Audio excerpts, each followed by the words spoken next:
നമസ്കാരം. മലയാളി വാർത്തയിലേക്ക് സ്വാഗതം. കൊച്ചിയിൽ നടി ആക്രമിക്കപ്പെട്ട കേസിൽ കൂറുമാറിയ പ്രമുഖ താരങ്ങളുടെ മൊഴികൾ പുറത്ത്. കോടതിയിൽ മൊഴി മാറ്റിയത് നടൻ സിദ്ദിഖ് ഉൾപ്പെടെ 21 സാക്ഷികളാണ്. ഭാമ, നാദിർഷ, ഇടവേള ബാബു എന്നിവരും കൂറുമാറിയെന്നാണ് റിപ്പോർട്ട്. പോലീസിന് നൽകിയ മൊഴി കോടതിയിൽ മാറ്റി പറയുകയായിരുന്നു. കേസിൽ നിർണായകമാകേണ്ടി വരുന്ന മൊഴികളാണ് സംഘം മാറ്റി പറഞ്ഞത്. സിദ്ദിഖ് ഉൾപ്പെടെ മൊഴി മാറ്റിയത് 8ാം പ്രതി ദിലീപിന് അനുകൂലമായാണെന്നും റിപ്പോർട്ടിലുണ്ട്.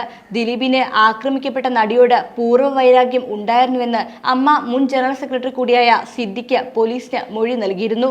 കൊച്ചിയിലെ അമ്മ റിഹേഴ്സൽ ക്യാമ്പിൽ ദിലീപ് ഈ കാര്യം തന്നോട് പറഞ്ഞു.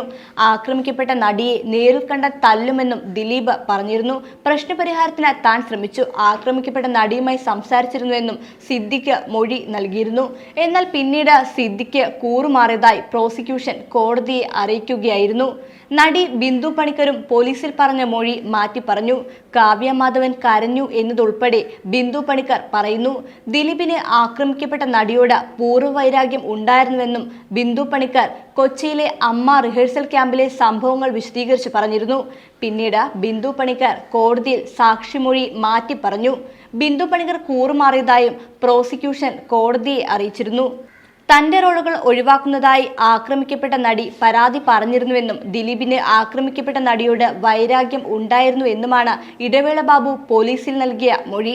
പ്രധാന പ്രതികളായ പൾസർ സുനി, വിഷ്ണു എന്നിവർ വിളിച്ചിരുന്നുവെന്നാണ് നാദിർഷ മൊഴി നൽകിയത്. ജയിലിനകത്ത് നിന്നാണ് പൾസർ സുനി നാദിർഷയെ വിളിച്ചത്. എന്നാൽ ഇദ്ദേഹവും കോടതിയിലെത്തിയപ്പോൾ മൊഴി മാറ്റി.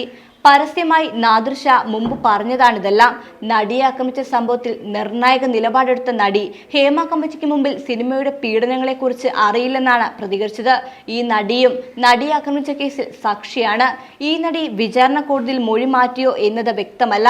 അതിനിടെ മൊഴിമാറ്റത്തിൽ പ്രതികരണവുമായി ഭാഗ്യലക്ഷ്മി രംഗത്തെത്തി. താരങ്ങൾ മൊഴിമാറ്റിയത് ദിലീപിന്റെ സ്വാധീനത്തിലാണ്. അതിജീവിതയ്ക്കൊപ്പം നിൽക്കാതിരിക്കുന്ന സ്ത്രീകളെല്ലാം ഇന്ന് പുറത്തേക്ക് വരുന്നുവെന്നും ഭാഗ്യലക്ഷ്മി പറഞ്ഞു.